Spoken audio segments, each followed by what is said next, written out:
하나님의 말씀 누가복음 15장 11절에서 32절까지의 말씀 우리 한 절씩 교독하겠습니다. 또 이르시되 어떤 사람에게 두 아들이 있는데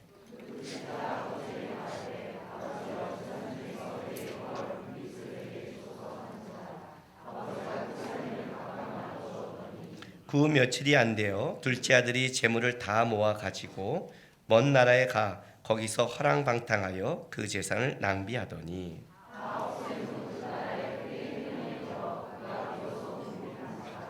가서 그 나라 백성 중 한 사람에게 붙여 사니 그가 그를 들러 보내어 돼지를 치게 하였는데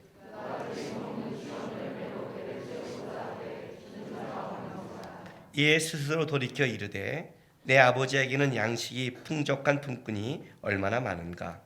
나는 여기서 죽여 죽는구나.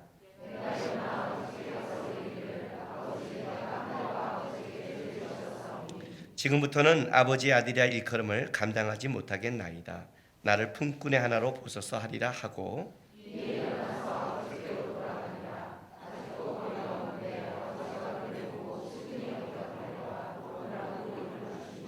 아들이 이르되 아버지 내가 하늘과 아버지께 죄를 지었사오니 지금부터는 아버지의 아들이라 일컬음을 감당하지 못하겠나이다 하나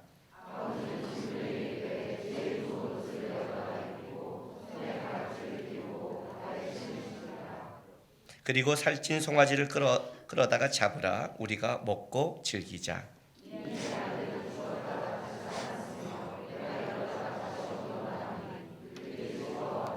맏아들은 밭에 있다가 돌아와 집에 가까이 왔을 때 풍악과 춤추는 소리를 듣고 대답하되 당신의 동생이 돌아왔음에 당신의 아버지가 건강한 그를 다시 맞아들이게 됨으로 인하여 살찐 송아지를 잡았나이다 하니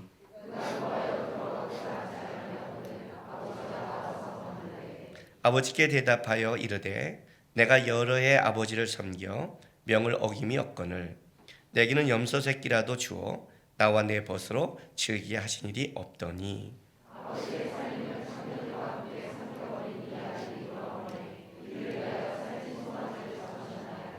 아버지가 이르되 예 너는 항상 나와 함께 있으니 내 것이다 내 것이로되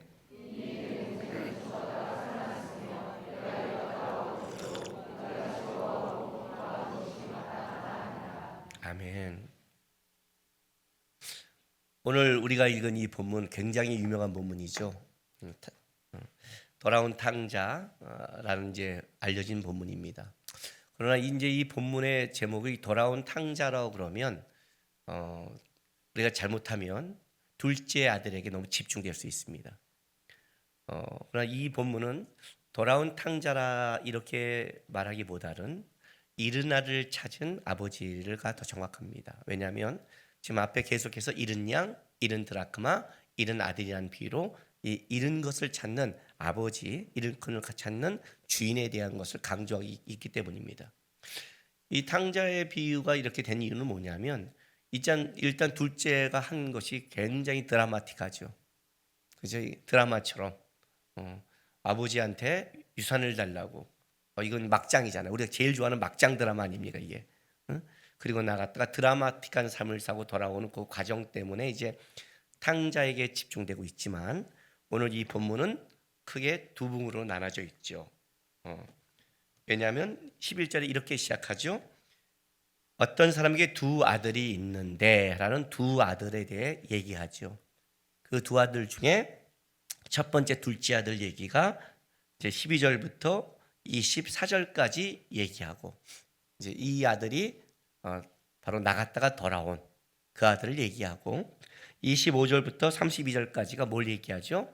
첫 번째 아들을 얘기하죠. 그래서 사실은 이 비유는 두 아들을 다 이야기하고 있어요. 그러니까 단순히 탕자 그러면 둘째 아들만 얘기하면 안 돼요.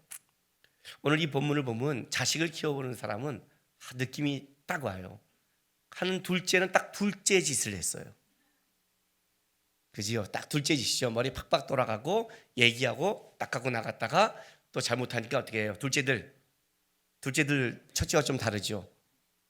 어렸을 때 제가 우리 하람이 아주 어렸을 때 하준이를 잘못해서 둘째를 때리려고 그러면 언제 어느 때에 때려야 될지 타이밍을 잡기가 어려워요. 얘는 덤비는 것도 빠르지만 덜한 것도 되게 빨라요. 막 말하면서. 첫째는 뭐예요? 예, 좀 우직하고, 그리고 이렇게 여기 오늘 보면 첫째는 딱 첫째 같아요. 우직하게 이러다가 욱하고 그러다 터지고. 이 이제 비유를 통해 두 아들을 다 이야기하는 거지. 여기가 돌아온 탕자는 둘째 아들에게 지금 비유가 되지 않는다는 걸 아셔야 돼요. 오늘 우리가 이 비유를 좀 이해할 때 일단 이 비유는 어떻게 시작됐냐면 천국에 들어온 자의 가치가 어떤 사람이냐 때문에 설명된 거예요. 그러니까 이걸 놓치면 안 돼요. 이 비유를 들을 때 하나님은 천국에 들어온 자를 어떤 자를 받아들이느냐 했을 때, 천국의 잔치를 했을 때 뭐예요? 내가 밭에도 나가야 되고 소도 가야 되고 내 가정 때문에 안 됩니다라는 자기의 가치, 자기가 귀중한 것을 가진 자가 아니라 그 잔치에 초대받은 자리, 바로 그 안에 들어온 자들을 설명하죠. 저른바디, 장애, 맹인 이런 사람이죠. 그러나 우리 이렇게 생각하면 우리는 천국은 모자란 사람이 들어간다는 게 아니라 실제 이 말에는 이런 의미를 담고 있어요. 천국에 들어갈 수 있는 자 중에 뭐예요? 땅에 온전한 자는 없죠.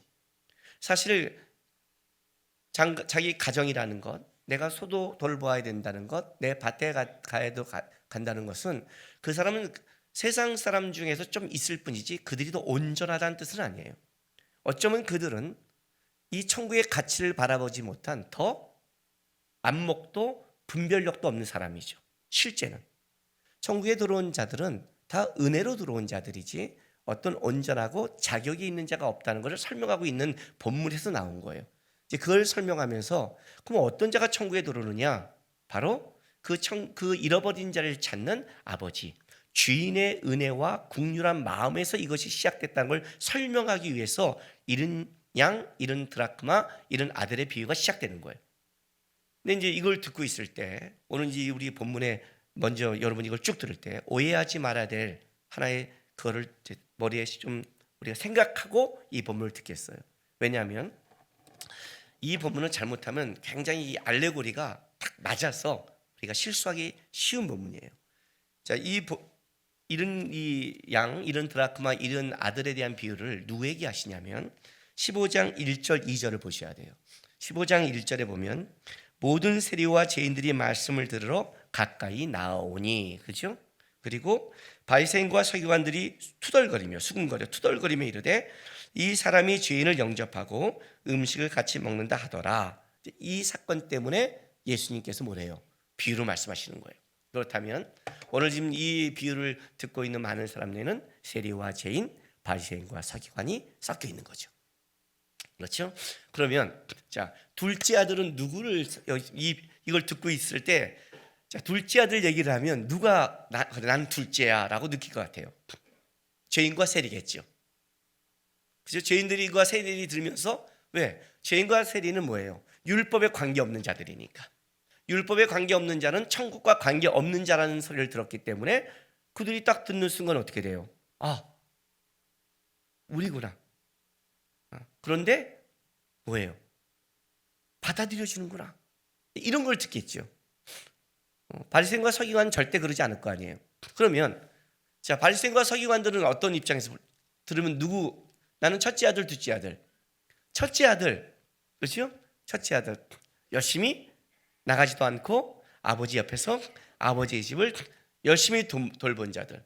그리고 이렇게 투덜거린 것처럼 여전히 둘째 아들 돌아왔더니 죄인과 세리가 같이 음식을 먹었더니 와서 뭐예요? 노하고 투덜거리고 똑같은 이 느낌을 보면 그렇구나 라고 생각할 수 있어요. 물론 이 비유에 죄인과 세리는 둘째 아들을 상징하는 의미를 담고 있는 거예요. 맞아요. 그리고 첫째 아들이 바리새인과 서기관들에게 깨닫고 들으라고 하는 그 의미가 상징적으로 포함된 것도 맞아요. 그런데 그래서 첫째 아들은 바리새인과 서기관, 둘째 아들은 죄인과 세리, 이렇게 이 본문을 보면 본문이 틀어진다는 거예요. 왜냐하면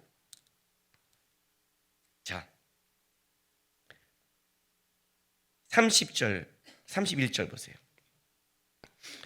아버지의 살림을 창녀들과 함께 삼켜버린 이 아들이 돌아오매. 그렇죠? 아들이 돌아왔죠?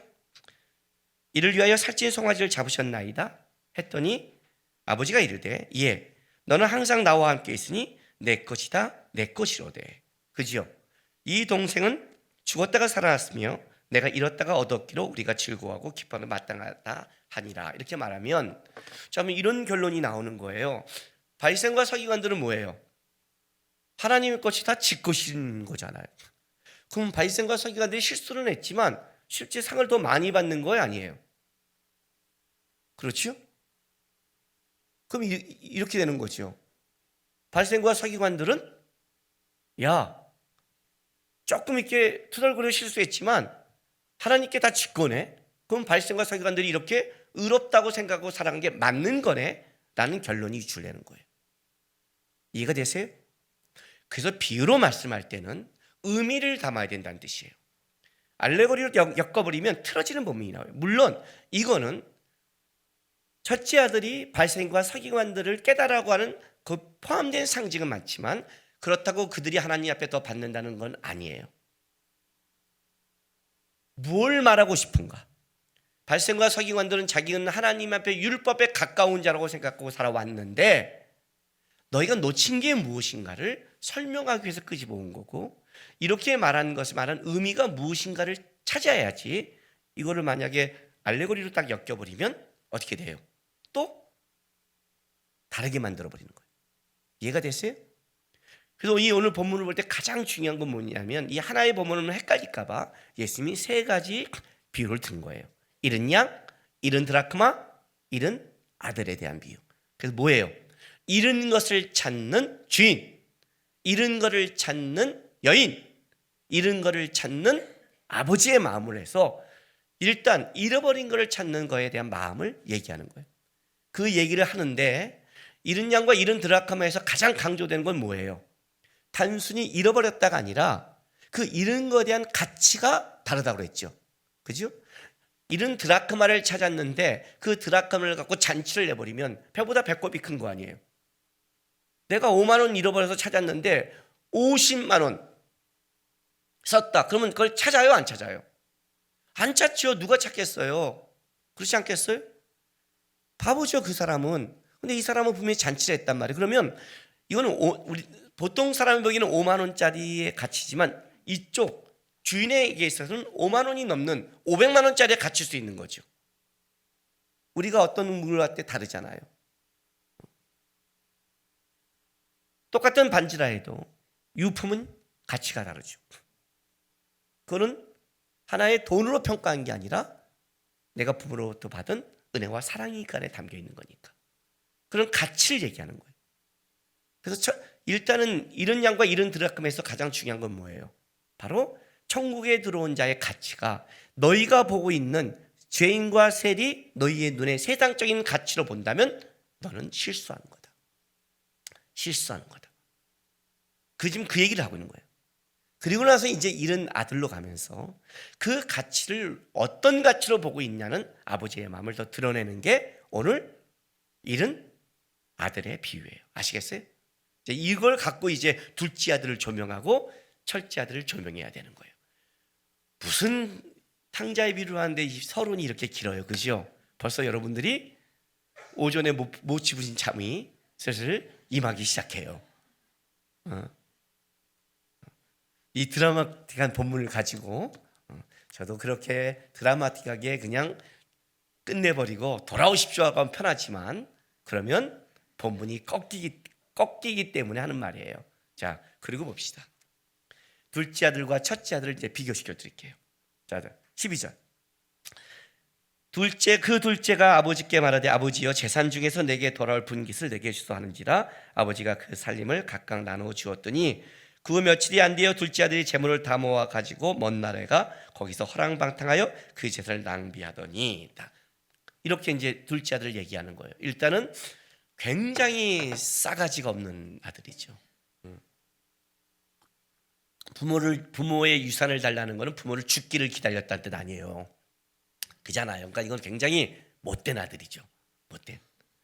근데 이 아들이 얼마나 못됐냐면 단순히 그냥 그 돈을 정도가 아니라 여기 오늘 이 본문에 보면 아버지여 재산 중에서 내게 돌아올 분깃을 내게 주소 그래요. 이 재산이라는 거는 본질이라는 의미도 있어요. 본질이라는 의미. 이게 무슨 말이냐면 재산은 한 가정에 단순히 돈을 떠나 생명과 그런 것이 다 연결되어 있는 거예요. 그렇잖아요. 돈이라는 것은 그냥 물질을 넘어선 거잖아요. 제가 한번 이렇게 고백한 적이 있을 거예요. 청년들이 목사님 젊었을 때 그런 재정적 연단을 받아서 또 재정적 연단이 와도 어떻게 잘 버틸 수 있죠? 하길래 아니 그랬어요. 여러분 있잖아요. 돈이라는 거는 어느 정도 있어야 버티는 거예요. 바닥을 치면 아무도 못 버텨요. 아무도 못 버텨요. 물론 다른 사람보다 연단 받아서 자족하는 법은 배웠죠. 그러니까 자족이라는 것은 뭔가 있어야 자족을 하죠. 아무리 재정 연단을 받아도 최소한의 광야에 만나는 있어야 돼요. 만남하지 없으면 죽는 거예요. 이거는 생명과 연결된 거예요. 그러니까 지금 이 재물을 달라는 것은 본질과 연결됐다는 건 단순하게 돈을 목적으로 하는 것보다 아버지의 집에서 완전히 얘는 나가고 싶은 게 목적인 거예요. 목적이. 그래서 여기 보면 제 살림을 각각 나눠주었어요. 재밌어요. 각각 나눠줬어요. 원래는 부모가 죽으면 장자는 2배를 받아요. 그러니까 이제 2 아들밖에 없으니까 여기서는 어떻게 받죠? 장자가 3분의 1을 가져가고 차자가 3분의 1을 가져가요. 그러나 아버지가 살아있을 때에는 그렇게는 안 줘요. 3분의 1을 주지는 않아요. 아마 9분의 1 정도 준다고 그래요. 그래도 굉장한 부자니까 그 9분의 1이 여러분이 우리가 생각하는 우리의 부모 말고 우리의 부모 말고 여기에 지금 아버지는 하나님을 대변하니까 어마어마한 재벌이거든요. 거기에 9분의 1은 뭐 평생 살 돈이니까 차라리 내가 아버지 죽어서 기다려서 3분의 1을 받느니 내가 봐도 정정하니까. 근데 제대로 봤어요. 안목이. 돈을 다 쓰고 돌아올 때도 아버지가 살아 계셨으니까 그 안목은 탁월했어요. 차라리 내가 9분의 1을 갖고라도 충분하니까 나가 쓰겠다라는 안목을 가진 거예요. 그러나 이 아들은 돈을 쓰는 것도 있지만 뭐예요? 아버지에 있는 그 가정과 본질에 대해서 떠나고 싶은 거죠. 죄성을 얘기하는 거죠. 그죠? 그래서 13절에 보면 이렇게 나와요. 그 며칠이 안 되어 둘째 아들이 재물을 다 모아가지고 먼 나라 가서 허랑방탕하게 재산을 낭비하더니 이렇게 본문을 나오지만 실제 원어에는 재물이라는 단어가 없어요. 이렇게 되는 거예요. 그 며칠이 안 되어 둘째 아들이 다 모아가지고 이 가지다는 거는 뭐냐면 뜻이 현금으로 바꾸다는 거예요. 똑똑한 거지요. 먼 나라 가는데 싹 현금으로 바꿔버렸어요. 재산을. 이 허랑방탕하다는 뜻은 뭐냐면 문자적으로 구원에 합당하지 않는 이런 뜻이에요. 무슨 말이냐면 왜 이 재물을 넣은 게 실제는 성경이 말하는 것을 조금 더 약화시킨 거예요. 이게 무슨 말이냐면 재물 이상이라는 거예요. 다 모았다는 건 뭐예요? 재물을 넘어서서 자기가 갖고 있는 완전히 아버지 집을 떠나려는 가족 식구 싹 모은 거예요. 재물만 모아서 나갔다는 뜻이 아니라 자기의 모든 것이 싹 아버지 집에서 나가버린 거예요. 다 모은 거예요 그냥. 그래서 먼 나라로 가버렸어요. 아주 돌아올 생각을 안 한 거죠. 왜? 본질적으로 아버지의 집에서 있기를 소망하지 않은 거예요. 그래서 이 허랑방탕이 이렇게 보면 우리는 딱 어떤 느낌을 갖냐면 그냥 술 먹고 뭐 계집질하고 이렇게 놀았구나. 맞아요. 오늘 보니까 여기 30절에 보면 큰아들이 이렇게 말하죠. 아버지의 살림을 창녀들과 함께 삼켜버린 이 아들이 돌아오매라고 말해서 겉보기에는 이제 다 이렇게 쓴 걸로 나오지만 그러나 단순한 건 육체적인 그걸 말하는 게 아니라 이 문자적 뜻은 뭐라고요? 구원에 합당하지 않은. 그러니까 뭐예요? 하나님의 뜻에 그런 원대로 살고 싶지 않은 본질적인 마음. 그 마음이 있었던 거예요.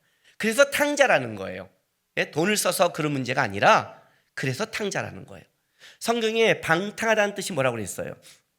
세월을 아끼라 이는 방탕한 것이는 방탕은 원뜻이 낭비하다, 허비하다는 뜻이라고 했죠. 우리가 생각하는 그런 허랑방탕이 아니라 내가 생각하기에 윤리 도덕적으로 바르게 살았다 할지라도 하나님의 뜻대로 사용하지 않으면, 하나님의 뜻대로 사용하지 않는 시간, 물질, 건강, 재능을 낭비하고 허비했다면 성경은 뭐라고 그래요? 그걸 방탕이라고 그런다고 그랬죠. 구원에 합당하지 않는 삶을 얘기한 거예요. 본질적으로 이 아들은 아버지가 삶을 추구하는 방향과 틀어져 있다는 뜻이에요. 그러니 답답하죠. 미쳐버리지 않겠어요 그러면? 그러니 어떻게 해요? 그냥 내가 원하는 삶을 살겠습니다. 이게 이제 선악과죠. 내가 하나님 뜻에 순종하지 않고 내 뜻대로 하겠습니다는 죄의 본성을 가지고, 재물을 가지고, 본질을 가지고 나가버린 거예요. 나갔어요. 나갔는데 썼죠. 그날에 크게 14절에 크게 흉년이 들어 비로소 궁핍한지라. 크게 흉년이 들다. 크게. 흉년도 보통 흉년이 아니죠. 크게 들었어요. 근데 하필이면 그때 또 돈도 다 썼어요. 하필이면. 근데 그때 비로소 궁핍한지라. 가서 그 나라 백성 중 한 사람에게 붙여 사니 그가 그를 보내어 돼지를 치게 하였는데 그가 돼지 먹는 쥐염 열매도 배를 채우고자 하되 주는 자가 없는지라. 참 재밌어요 이 말이요. 유대 랍비의 격언에는요, 돼지를 치는 자는 저주를 받을지라 라는 격언이 있어요. 왜냐하면 돼지는 부정한 동물이니까. 그런데 돼지를 친다는 건 뭐예요? 진짜 끝까지 갔다는 거예요. 그리고 더 나가서는 그 돼지가 먹는 쥐염 열매라는데 이건 저도 뭔지를 모르겠어요. 근데 이것은 뭐 염소뿔 나무 열매, 구주콩 나무 열매라는 콩 열매래요. 그래서 이런 그 안에 15개의 열매가 있대요. 우리 그 완두콩 보면 이렇게 따면, 완두콩 까면 4개, 5알 나오잖아요. 이 콩 열매는 따면 한 15개 정도에 나오는 열매인데 다 동물의 사료로 사용한다는 거예요. 그러니까 부정한 동물의 사료로 하는 그 쥐염나무 열매마저도 못 먹는 거예요. 그죠? 여기도 그것도 없잖아요. 그러니까 얼마나 큰 흉년이고 그것마저도 못 먹는다는 거는 진짜 끔찍한 거예요. 이제 죄성이죠. 꼭 비로소 없어지니까. 그러니까 우리가 자기의 힘의 근거가 끊어져야 돼요. 지금 그 재물은 본질이라고 그랬죠. 그죠? 하나님이 야곱의 환도뼈를 친 것처럼 여기도 자기가 그렇게 믿었던 것이 비로소 뭐예요? 궁핍해지니까. 내가 믿었던 게 깨지니까 이제 뭘 생각하는 거예요? 아버지를 생각하는 거예요. 인생 속에 살다가 실패를 하고 실수를 하는 게 나쁜 게 아니에요. 나쁜 게 아니에요. 하나님이 계신데 왜 이런 일이 있어? 하나님이 계시니까 그런 일이 있는 거예요. 하나님은 우리 인생을, 여러분이 원하는 거를 무조건 돕는 게 하나님이 아니에요. 하나님은 그렇게 생각하면 안 돼요. 하나님은 그의 뜻대로 인생을 만들어 가시는 분이에요. 그러니까 어떤 때 내가 꺾이고 안 될 때 감사해야 돼요. 그걸 모르면 깨닫지는 못해요. 이 지금 둘째 아들의 가장 큰 문제가 뭔지 아세요? 그 재물이 힘인 줄 알는 거예요. 그 재물만 받고 나가면 자기가 행복했다고 생각한 거예요. 그게 문제예요. 둘째 아들의 가장 큰 문제죠. 우리가 살면서 많은 사람들이 이런 말을 해요. 왜 그런 문제를 줘? 하나님 또한 왜 그래? 자기가 힘인 거예요. 자기가 바라보고 자기가 깨닫고 자기가 가는 거를 맞다고 생각을 해요. 하나님이 있다면 이래야 된다고 다 자기가 정해요. 하나님 앞에 방향과 본질이 맞아지는 게 아니에요. 실제는 이 둘째 아들의 가장 큰 문제가 이거라니까요. 그러니까 안 맞는 거예요. 그러니 어떻게 돼요? 나는 그 본질을 내가 원하는 대로, 내가 뜻한 대로, 내가 생각한 대로 쓰겠다는 거예요. 근데 써봤더니 어떻게 돼요? 더 끔찍한 거예요. 그게 깨진 거예요. 깨지고 나니까 어떻게 돼요? 그때서 이제 아버지의 집을 생각하는 거예요. 그때서. 그러니까 보세요. 17절. 이에 스스로 돌이켜 이르되. 자, 스스로 돌이키죠. 깨지니까 돌이켜 이르되. 내 아버지에게는 양식이 풍족한 품꾼이 얼마나 많은가. 언어에는 그런데 나는 여기서 죽는구나. 내가 일어나 아버지께 가서. 자, 약해요 본문이. 원어는 이래요. 내가 당장 가리라. 당장 가리라. 예. 꼭 성경에서 돌아오는 회심을 사용할 때 쓰는 단어예요. 야곱이 베들로 올라갈 때, 그때 내가 당장 가리라. 근데 가는데 이제 어떻게 가냐면, 여기서 이제 드러내고 싶은 게 이거예요. 19절 보세요. 지금부터 아버지의 아들이라 일컬음을 감당하지 못하겠나이다. 나를 품꾼의 하나로 보소서. 보소서, 임명하다. 품꾼, 이것도 그냥 품꾼이 아니에요. 임시 고용된 종. 그러니까 뭐냐면 완전한 그것이 아니라 임시라도 저를 고용해 주시면, 그렇게 해서 임명해 주시면 고맙겠다는 거예요. 굉장히 겸손해졌죠? 굉장히 겸손해졌어요. 왜? 자격 없음을 아는 거예요. 천국에 들어가는 자의 조건이 뭐예요? 자격이 없음을 아는 거예요. 계약직이라도 좋으니 임명하라는 거예요. 차라리 저는 아들의 자격이 없음이라는 거예요. 그 실제 가서 이렇게 말을 해요. 놀랍지 않아요? 내가 아들이라 여겼을 때는 아버지의 반대편에 섰는데, 내가 품꾼의 하나로 여겼을 때 그가 가장 아버지에 맞는 아들이 된다는 게, 모세가 40년에 내가 왕자의 힘이 있을 때는 이스라엘을 구원한다고 생각할 때는 자격 없어 도망가야 되는데, 그가 나이 80에 아무 힘이 없어서 나는 능력이 없었던 그 순간에 하나님이 너가 바로 가장 바로에게 갈 적임자로 말하는 순간이라는 게, 우리가 보는 눈과 하나님의 보는 눈의 차이, 이해가 되세요? 그게 다른 거예요. 왜요? 자격은 가치는 주인이 인정하는 거에 달려있는 거예요. 이해가 돼요? 내가 내 스스로 생각에 가치가 있다고 해서 가치가 있는 게 아니라, 주인이 그가 가치가 있다고 해야 가치가 있는 거예요. 여러분, 재밌는 게 뭔지 아세요? 집에서 이제 저는 나올 때 우리 아내가 이제 이거 입어 걸어줘요. 그럼 대부분 우리 아내가 코디한 걸 입어요. 그럼 내가 항상 100% 입느냐? 그렇지는 않아요. 어느 날 가끔 그래요. 딴 거 줘, 이럴 때가 있어요. 그 우리 아내가 가끔 가소는 눕혀서 저를 쳐다볼 때가 있어요. 이제 좀 입혀주니까 옷 입는 거 좀 생각하고 이제 이거 저거 달래네, 이런 때가 있어요. 근데 그거잖아요. 아무리 아내가 그래도 입는 사람이 가치를 정하는 거잖아요. 그날 내가 이게 꽂히면 이거 아니에요? 내 방에 와서 사람들이 그래요. 돋보기 이것도 좋은데요, 그래요. 그건 너가 좋은 거고, 나는 내 눈에는 이게 내 패션 돋보기라니까. 그잖아요. 자기가 좋아하는 게, 주인이 좋아하는 게 좋아하는 거잖아요. 지금 그 얘기를 하고 싶은 거란 말이에요. 너가 가치를 정하는 게 아니라 하나님이 정하는 거라고요.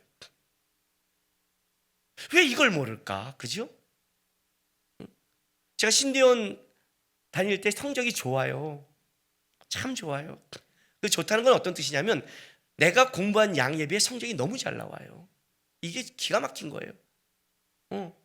우리 동기 중에서 우리 이제 신학교를 다니면 서기관이라고 있어요. 서기관은 뭐냐면 교수님이 말한 걸 다 적는 거예요. 진짜 서기관이에요. 여러분 달란트예요. 토시간 틀리고 적어요. 그 빠른 말을. 어디까지 적는 줄 아세요? 교수님이 가다 그거 적어라. 그게 빨라요. 그래서 시험 볼 때는 서기관한테 가요. 야, 줘. 네가 적은 거. 그럼 처음에는 안 주려고 하는데 내가 딱 째려봐요. 너 신학 왜 해? 섬기려고 하지. 지금 섬겨. 그럼 그걸 갖다가 누구한테 주냐? 그걸 또 정리하는 또 정리관이 있어요. 그럼 정리해. 그럼 또 받아. 그럼 나는 어떤 거냐? 나는 주고 뺏고 분비하는 달란트를 갖고 있어요. 나만 안 가져요. 그래서 막 어려워할 때, 야, 뺐어. 막 줘요. 그래서 시험 봐요. 근데 점수는 내가 더 잘 나와. 이게 이제 서기관들이 열받는 거예요.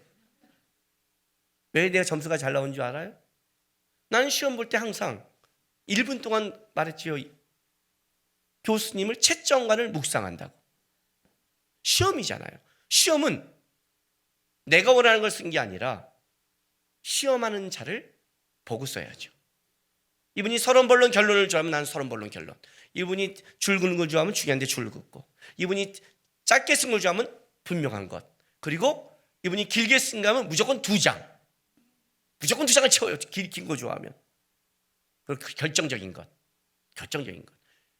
수업 시간에 듣다가 교수님이 이건 진짜 중요한 거예요 말한 거는 꼭 기억했다가 그 시험과 연결 없어도 기가 막히게 연결해서 그 중요하다고 말한 걸 쓰면 교수님은 딱 보자마자 얘는 내 수업을 진짜 열심히 듣는 애라는 것을 인식시키는 이 놀라운 작업. A뿔이 나올 수밖에 없는 거죠. 그런한테 애들이 따져요. 뭐 뭔지 알아요? 우리는 천국에 갈 거잖아요. 그러면 누구 앞에? 하나님 앞에 서야 되잖아요. 잠깐 놓쳐요, 이 부분을. 이게 큰아들도 놓치는 작업이에요. 둘째 아들이 깨달은 게 뭔지 아세요? 자격 없다는 걸 알았어요. 자격을 주장하지도 않아요. 그런데 중요한 건 뭐예요? 여기서 말하는 건 그 아들이 자격 있다 없다를 얘기하고 싶은 게 아니에요. 아버지가 그를 어떻게 보고 있냐에 따라 달라진다고 얘기하고 싶은 거예요. 자격 없으니까 받아들이는 것도 아니에요. 그러면 또 공로가 돼요. 자, 일단 자격이 없다는 걸 전제로 한 건 뭐냐면 천국에 들어온 자는 자격이 아무도 없다는 걸 말하고 싶은 거예요. 그런데 왜 천국에 들어오냐? 자격이 있어서가 아니라 아버지가 이 아들에 갖는 가치가 다르기 때문에를 설명하는 거예요. 그게 이제 뒷부분이잖아요. 봐요. 20절에 이에 일어나 아버지께로 돌아가니라. 아직도 거리가 먼데 아버지가 보고 있는 거예요. 왜? 맨날 이 아들을 찾고 있는 아버지의 마음, 이런 양을 찾는 아버지의 마음, 드라감을 찾는 여인의 마음처럼 맨날 보고 있는 거예요. 그러다가 아버지가 그를 보고 측은 여겨 달려가 목을 안고 입을 맞추니 유대 관습에서 있을 수 없는 거예요. 아버지가 뛰어간다는 것은, 어른이 뛰어간다는 것은 유대 관습은 있을 수 없어요. 그러나 이건 관습을 넘어선 거예요. 아버지가 입을 맞춘다. 뭐예요? 이건 본문에 몇 번이고 입을 맞추는 거예요. 근데 유대인들은 가서 입을 맞춘다는 것은 화해의 표시예요. 벌써 회복된 거예요. 종으로 맞은 게 아니라 아버지는 벌써 아들이 돌아온 거예요. 벌써 이 안에 가치가 아들이 오는 거예요. 저 새끼 오는데 또 저거 돈 달라고 오나, 저거 봐서 하는 집 봐서 돈 달라고 그러면 종으로 쓰고, 네가 바로 써 이 새끼야 하고, 아니면 내가 아들로 봐, 이런 게 아니라 그가 무슨 말을 하든 얘기를 하기 전에 아버지는 벌써 아들로 맞아 들여버린 거예요. 그랬더니 말하잖아요. 아들이 이르되 라고 말하니까 22절에 뭐래요? 아버지는 종들에게 이르되 제일 좋은 옷을 내어다가 입히고 손에 가락지를 끼고 발에 신을 신기라. 그리고 살찐 송아지를 끌어다가 잡으라. 우리가 먹고 즐기자. 이 세 가지가 뭐예요? 제일 좋은 옷, 가락지, 신. 특별히 고대에는 종들은 신을 안 신어요. 자유인만 신을 신게 돼 있어요. 이 세 가지는 다 아들의 회복을 상징하는 거예요. 제일 좋은 옷을 입다는 건 아들의 회복을 시킨 거예요. 가락지를 낀 것도 마찬가지. 신을 시켰다는 건 얘는 종이 아니라는 뜻이에요. 먹고 즐기자. 나는 이런 아들을 찾았다는 거예요. 아들로서 아버지가 생각하는 가치라는 거죠. 아버지가 생각하는 그 가치예요. 여기서 이제 끝나면 우리는 이렇게 되는 거예요. 돌아온 탕자로 끝났어요. 그런데 도대체 아버지가 생각하는 가치와 이 탕자가 뭔가를 다시 한번 들어가는 거예요. 그게 첫째 아들을 통해 다시 한번 설명되는 거예요. 자, 보세요. 24절부터 이 내 아들은 죽었다가 다시 살아났으면 내가 잃었다가 다시 얻어나라 하니 그들이 즐거워하더라. 잔치의 기쁨이 이유예요. 돌아온 걸 찾은 거에 대한 기쁨을 누리고 있는데, 자, 25절. 맏아들은 밭에 있다가 돌아와 집에 가까이 왔을 때 풍악과 춤추는 소리를 듣고 한 종을 불러 무슨 일인가 물은데 대답하되 당신의 동생이 돌아왔음에 당신의 아버지가 건강한 그를 다시 맞아들게 됨으로 인하여 살찐 송아지를 잡았나이다 하니. 자, 이 말을 듣고 그가 놓아요. 자, 놓아요. 들어가고자 하지 아니하거를 아버지가 나와 권한대. 자, 여기 재밌는 거, 가고자 하지 아니하거를, 이것도 반복이에요. 그러니까 계속 거부한 거예요. 또 아버지가 나와 권하는 것도 반복적이에요. 그러니까 이제 완전히 삐진 거죠. 삐져인 거예요. 딱 삐져 있어요. 그래서 나가서 사람들이 권하니까 계속 안 가 했더니 아버지가 나와서 계속 권하는 거예요. 근데 거부하고 있는 거예요. 분노하고 있어요. 예. 그리고 이제 그 분노가 이거예요. 29절 30절 보세요. 아버지께 대답하여 이르되 내가 열의 아버지를 섬겨 명을 어김이 없거늘 내게는 염소 새끼라도 주어 나와 내버려 즐기게 하신 일이 없더니 아버지의 살림을 창녀들과 함께 삼켜버린 이 아들이 돌아오매 이를 위하여 살찐 송아지를 잡으셨나이까? 아버지를 인색하게 얘기하죠. 그죠? 재밌는 거는 이 본문도 좀 약화됐어요.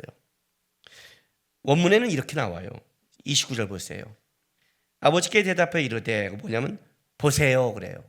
아버지한테 보세요. 이해가 되세요? 보세요. 열애를 섬겨 노예가 되다는 뜻이에요. 내가 노예처럼 종처럼 섬겼다는 거예요. 아들로서가 아니라. 예? 그리고 뭐라고 말하는 줄 아세요? 여기 30절 아버지의 삶을 창녀들과 함께 보는 이 아들이 아니에요. 당신의 아들이 돌아오면 이렇게 말을 해요. 굉장히 싸가지가 없죠 그것도요. 그죠? 보세요. 나를 위해서 염소 새끼 한 마리 내가 종처럼 노예처럼 일했는데 잡은 적 있습니까? 당신의 아들이 돌아오니까 이렇게 말해버리는 거예요. 분노하고 있는 거예요. 자기께 나온 거죠. 자기께 나온 거예요. 이 아들의 가장 큰 문제가 뭔지 아세요? 이 아들의, 여러분 이렇게 보면 둘째가 문제예요? 첫째가 문제예요? 네? 다이다이? 아주 짧게 전달됐어요. 다이다이.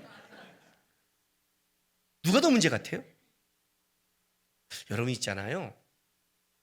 차라리 잘못한 게 분명히 드러나면 회복하기가 쉬워요. 첫째 아들은 참 어려워요. 왜냐하면 이 겉벗기에 너무 다 잘하거든요. 떠나지 않았고 잘하고 있는 거예요. 잘하고 있는 거예요. 내가 종처럼 일했다는 거예요. 이도 아버지의 마음을 놓친 자죠. 자녀처럼 이 아버지가 종처럼 했을까요? 아니요. 각각 나눠줬다고 그랬어요. 각각 나눠줬다는 건 뭐예요? 둘째 아들이 나갈 때 첫째 아들도 마음이 그럴까 봐 어느 정도 재산을 즐겨준 거예요. 죽은 다음엔 또 목이 오겠죠. 왜 분노하고 있을까요? 이 첫째 아들이 왜 분노했을까요?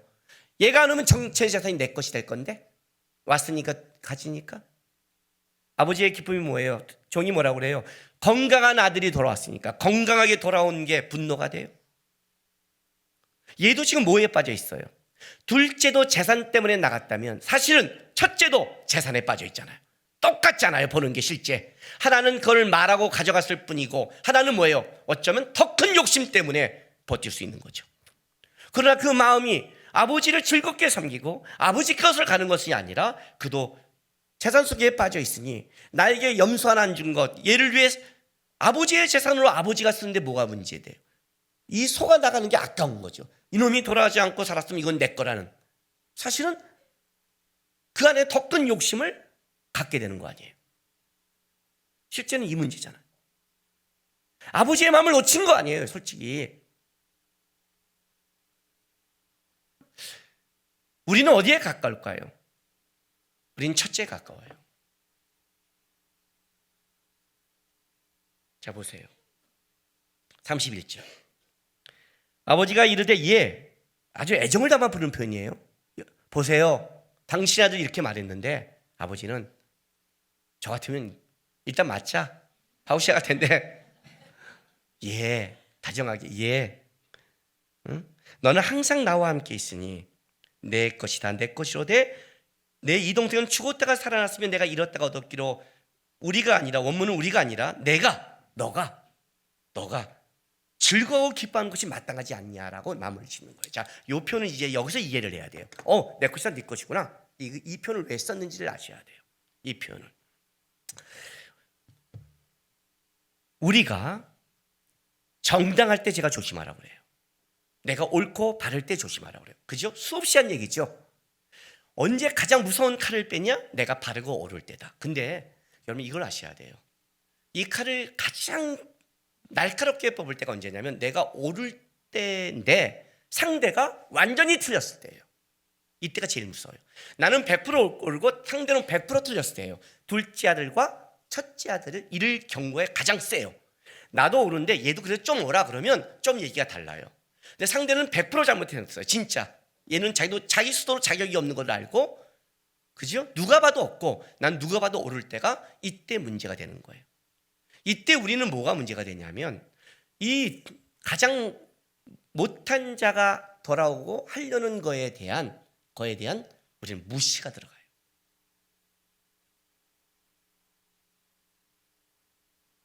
이건 아버지의 마음이 아니라는 거예요. 이게 아니라는 거예요. 왜 이 무시가 나온 줄 아세요? 내가 하나님 앞에 열심히 했는데 나는 왜 이 모양이야 하는 불만 때문에 그래요. 내 것은 다 네 것이라 대해 설명해 드릴게요. 제가요 한 번이 설명했을 거예요. 이것도요.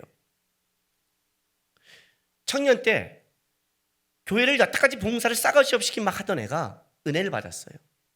은혜를 받고 얘가 하나님 앞에 회심을 했어요. 회심을 하는 순간 은사를 너무 많이 받았어요. 그 얘가 기도하면 하나님 누굴 만나라 해서 만나면 자꾸 걔를 위해 기도하면 막 저쪽에 방언이 터지고 막 얘가 하나님의 은혜의 통로로 막 사용하는 거예요. 여태까지 전날까지 성가대 나오는 것도 늦게 나오고 봉사도 제대로 안 해서 내가 너 그렇게 신앙생활하면 안 돼. 내가 막 걔한테 뭐라고 했는데 오히려 나는 없는데 그렇게 말하는 애가 한 번에 부흥회 가더니 은혜 받더니 막 바뀐 거예요. 놀라운 일을 해요. 근데 나는 안 하는 거예요. 나는 종초를 맨날 부려먹고 하나님이 뭐야? 이게 뭐야? 아니 열심히 하나님 앞에 충성스레 온 사람에게 역사해야 되는 거 아니야? 이런 불만을 갖고 있는데 그런데 그러고 있고 교회 갔는데 후배가 저에게 상담을 하더라고요. 상담하다가 이제 기도해 주시자고 기도하는 순간에 그냥 기도했는데 얘가 방언이 뻥 터진 거예요. 나는 뭐 그런 거 한 것도 없는데 제가 놀랐어요. 그러면서 내가 하고 있는 불만을 하나님이 아셨구나. 드디어 시작했구나. 아싸! 라고 했는데 그게 내 처음이자 마지막이라고 그랬죠. 왜? 딱 하는 순간 하나님이 제 마음속에 이렇게 말하는 거예요. 남과 좋니? 그래요. 예, 좋죠. 그래, 좋니? 그러면 하나님 생각해 보세요. 내 남구가 내가 못하는 게 있다. 하나님이 못하는 게 있어요. 뭘요? 남구가 누굴 내가 사용하고 은사를 주고 걔에게 높이 유명케 하는 거 그런 걸로 너 기뻐하지 마라. 그 아무것도 아니다.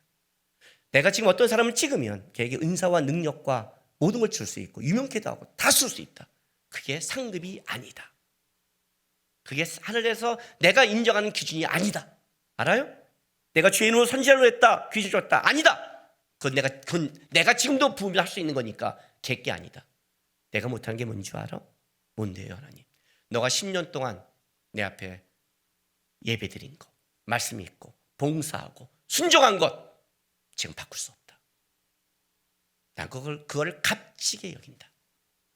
지금 내가 오면 그게 바뀔 수 없다. 바뀔 수 없다. 나는 그걸 보고 있는 하나님이다. 형이 놓친 것, 아버지의 집을 떠나지 않아 이 봉사한 것, 그것은 절대 상을 잃지 않는다는 걸 놓쳐버렸어요. 그게 얼마나 가치가 있는다는 걸. 그 가치를 알면 돌아온 동생 소 한 마리 잡는 것 아무것도 아닌데 우린 여기에 시기를 해요. 왜? 내가 받는 가치를 모르니까. 그 누구 사용하고 방언하고 일하는 거 그런 거 기뻐하지 마. 남구가 네가 나를 보고 평생을 왔던 그 삶을 내가 얼마나 기뻐하는지를 알아야지. 이해가 되세요? 그러면 신앙생활 때 알아야죠. 좀 못하는 사람, 남이 안 되는 사람이 일을 해도 어떻게 해야 돼요? 아버지의 마음으로 해야 되는데 우리는 그렇게 안 하는 거예요. 마음에 안 들면 표정이 안 좋아요. 큰아들 같아요. 노하고 분노해요. 이건 교회가 아니죠. 교회는 다 두 탕자밖에 없어요. 죄를 깨닫는 탕자와 잘났다는 탕자.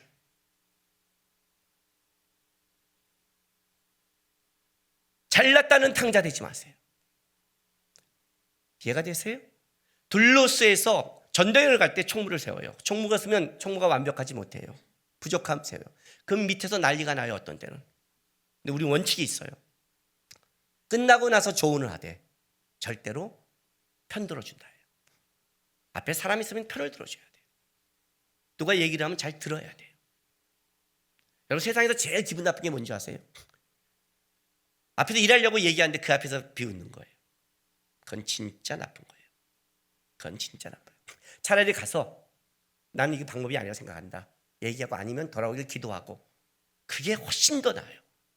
또 가서 비아냥거리 얘기하지 말고 우리 큰아들처럼 비아냥거렸잖아요. 아버지한테. 보셨어? 보세요. 당신의 아들, 쥐는 아들 아니야? 이게 나쁜 거예요. 이게 나쁜 거예요. 아버지의 마음을 다 놓친 이 마음. 아버지가 왜 모를까?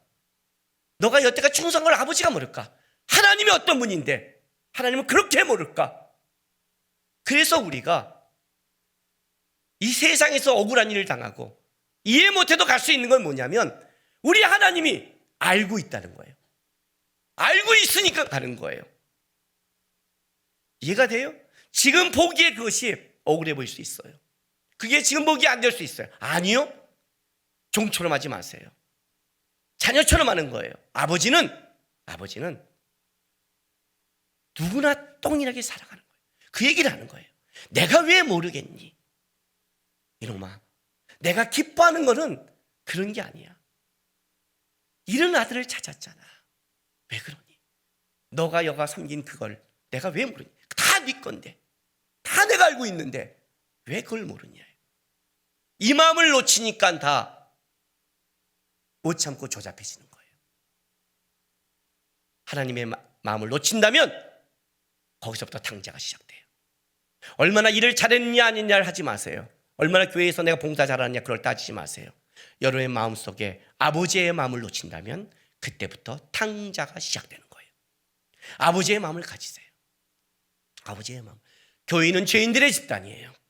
알았죠? 지금 돌아온 탕자가 있고 지금 돌아온 탕자 중에 이 탕자 중에 이렇게 나는 죄인입니다 이렇게 말하는 탕자도 있지만 돌아왔는데도 뻔뻔한 아들도 또 있어요. 그럼 저 뻔뻔한 놈 하지 말고 아버지의 마음을 가지세요. 잃어버린 자를 찾는 아버지의 기쁨과 마음을 갖고 한다면, 그 마음을 갖는다면 거기서부터 뭘 되는 거예요? 하나님의 은혜의 시작이 일어나는 거예요. 아버지의 마음으로 살아가는 여러분 되시기를 바랍니다. 기도합시다. 이 시간 다 같이 우리 다짐의 기도합시다. 하나님, 내가 갖고 있는 기준과 옳고 그름으로 보지 않게 해 주십시오. 내 눈으로 평가하지 않게 해주십시오. 그 평가가 잘못되면 우리가 하나님 앞에 섰을 때 더 부끄러워집니다. 주님의 마음을 놓치지 않게 도와주십시오.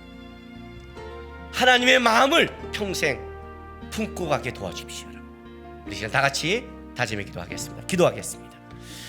거룩하신 아버지 하나님 감사합니다.